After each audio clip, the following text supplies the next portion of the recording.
तो hello guys, आज हम डिस्कस करते हैं HTML का बेसिक स्ट्रक्चर और जो टैग्स होते हैं H1 से H6 तक, वहाँ तक हम डिस्कस करते हैं।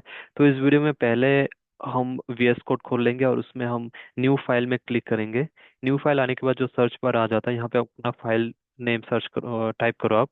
सो मैं टाइप करता हूँ input.html करके एक फाइल नेम, फिर एंटर करो। देन इस फाइल को कहीं पे आप सेव कर सकते हो, जैसे कि डेस्कटॉप में जाके मेरा HTML करके एक फोल्डर है। इस फोल्डर को क्लिक करके इसमें सेव कर दिया मैंने। इसमें इसमें क्रिएट कर दिया, तो ये नया एक फाइल खुल गया। तो अभी जो बेसिक स्ट्रक्चर है उसको आप कैसे निकालोगे? बेसिक स्ट्रक्चर को आपको टाइप नहीं करना है, इसका एक शॉर्टकट है। यहाँ पे जो एक्सक्लेमेशन मार्क रहता है उसको राइट करके एंटर कर दोगे तो बेसिक स्ट्रक्चर अपने आप आ जाएगा। यहाँ पे देखो, doc type, HTML, language, English, head, body, HTML सब कुछ आ जाता है यहाँ पे। तो इसका तो बेसिक स्ट्रक्चर आपको ऑलरेडी पता ही होगा। जो डॉक टाइप HTML है वो डिक्लेयर करता है कि the document type, and it will tell you the browser that it is HTML5 document. जो HTML जो यहाँ पर लिखा हुआ है उसका मतलब है रूट एलिमेंट जो है ये एंटायर वेब पेज होल्ड करता है। और जो हेड लिखा हुआ है इसका मतलब ये है कि Meta information it contains like title, और जो CSS के साथ लिंक्स होते हैं, स्क्रिप्ट्स होते हैं वगैरह वो सब। फिर यहाँ पे जो टाइटल लिखा हुआ है उसका मतलब है वो ब्राउजर टैब में जो टाइटल आएगा वो। फिर बॉडी में जो ऑल विजिबल कंटेंट हम लिखेंगे, टेक्स्ट, इमेज, हेडिंग वगैरह, वो सब इस बॉडी के अंदर आ जाता है। ठीक है। तो हम H1 से H6 तक के जो टैग है उसको हम पहले देखते हैं कि उसको कैसे। तो आप एक्सक्लेमेशन मार्क और एंटर करने के बाद आपका पूरा फाइल ऐसे अपने आप खुल जाएगा। आपको कुछ चेंज नहीं करना है, ये अपने आप बाय डिफॉल्ट आ जाएगा। बॉडी में जाके यहाँ पे आप वो जो लेस देन ग्रेटर देन वाला है ना, H1 लिखो, ग्रेटर देन लिखो, अपने आप देखो वो स्टार्टिंग और एंडिंग वाला आ जाएगा। बीच में आप लिखो this is a sample page करके लिख दो।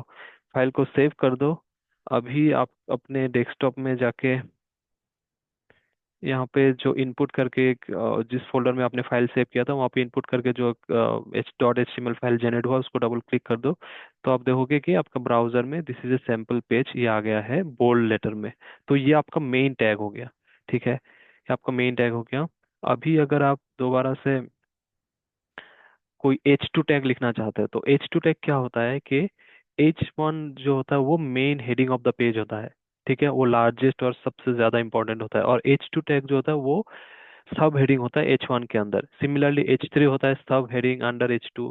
H4 होता है कुछ डीपर सेक्शन जो स्मॉल होते जाता है उसका साइज। H5 होता है बहुत कम यूज होता है। तो मतलब जो मतलब हायरार्की आप समझो, H1 होता है जो मेन हेडिंग रहता है, उसके बाद सब हेडिंग H2, सब हेडिंग H3, H1 के अंदर H3, H2 के अंदर H3।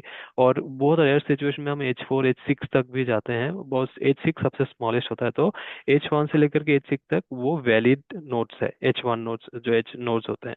तो आप H2 लिखो। H2 में आप लिख सकते हो कि टुडे इज संडे। ठीक है, ये आपका हो गया H2 टैग। आप फिर H3 भी लिख सकते हो। H3 लिख लिख सकते हो कि टुडे इज ए हॉलीडे। तो आप सेव करो फाइल को। देन आप अपने फोल्डर अपने ब्राउजर में जाओ, ब्राउज में जाके पेज को जस्ट रिफ्रेश कर दो तो आप इस तरह से देखेगा। देखो, this is a sample page, today is Sunday, today is a holiday. इस तरह का आपका जो मेन हेडिंग है ये आ जाएगा। सब हेडर है ये जो H1 के अंदर आता है, ये है H2 हेडर। जो H3 है ये H2 के अंदर आता है। इस तरह से पूरा हेडर ऐसे जनरेट होता है। तो इसी तरह से हम आगे भी और सारे वीडियोस लाएंगे। इसके लिए आप चैनल को सब्सक्राइब कीजिए और बने रहे हमारे साथ। Thank you so much.